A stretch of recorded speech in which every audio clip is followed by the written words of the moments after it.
Good morning, seventh grade. I miss you already. I hope you are doing okay. Um, as my mother in law says often, this too shall pass. Um, and she meant the good stuff, but as well as the bad stuff, as the frustrating stuff. So, um, couple of homeroom teachers are not feeling well right now.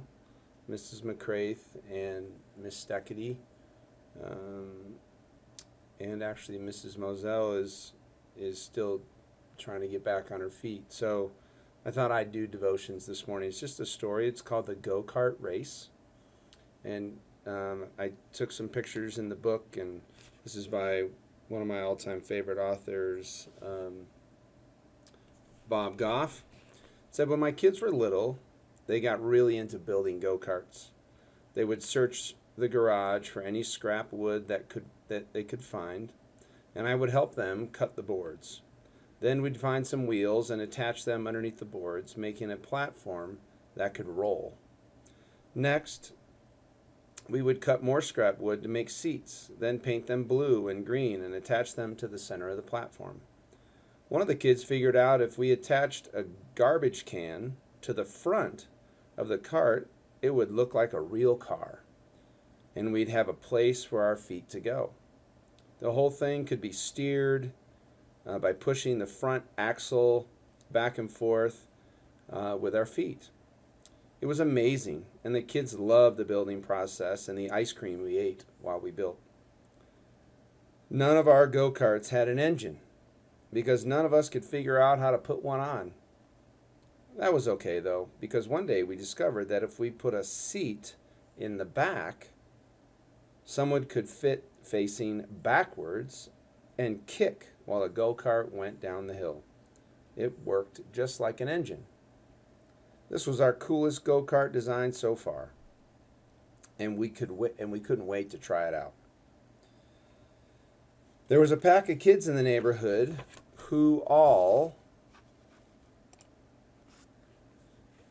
played together. They ranged in age from 2 to 12. And I noticed that the 12-year-old boys were always nice to my kids who were the youngest. Even though my kids were a lot smaller, the older boys always made them feel included. One of the 12-year-old boys treated my youngest son, Adam, who was 2 at the time, like a little sidekick. He kept a close eye out for him and made sure that Adam could join in any games the big kids were playing. When the neighborhood kids saw us pushing our trash can go-karts up and down the street, they thought it looked like a whole lot of fun and decided to build their own go-karts.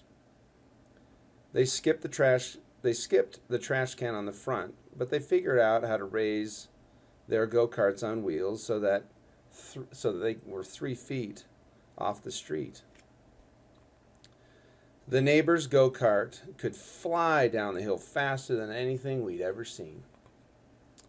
Every Saturday, the neighborhood kids would strap on their brightly colored helmets and meet at the top of the hill to ride.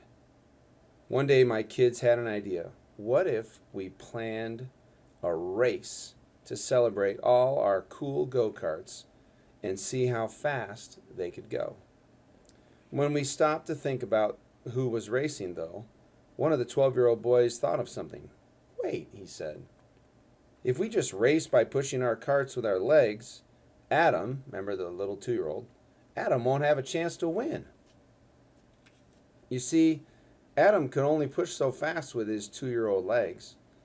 He didn't stand a chance against the big kids, and the other kids didn't want him to feel like he'd lost the race before it even started. We decided to set up some extra challenges on the racetrack to solve this problem. The kids raced down the hill in their go-karts, but they had to stop at different stations along the way to do things like spin around 10 times, eat a donut, throw a ball, and catch it 5 times, even make up a silly song. Instead of being a race focused on just running fast and steering straight, it also became a race of creativity, balance, and catching. and how fast you could eat something delicious. When we made the race about everyone's talents, even the littlest kids had a fair chance to win. A man named Paul in the Bible wrote many letters to some of Jesus' first followers. Those followers were trying to figure out how to put their brand new faith in Jesus into action. Paul wrote something like this: If you want to follow Jesus in the way you live, here's how you do it. Put aside your need to come in first place. Instead of looking to make yourself important, think about how you can make others feel important. Loving others like Jesus means that we're okay putting ourselves in last place. Now, there's nothing wrong with competition or winning. Winning is a lot of fun. But sometimes it's important to plan the race so everyone has what they need to be a part of it. It's important to be a kind winner and a kind loser.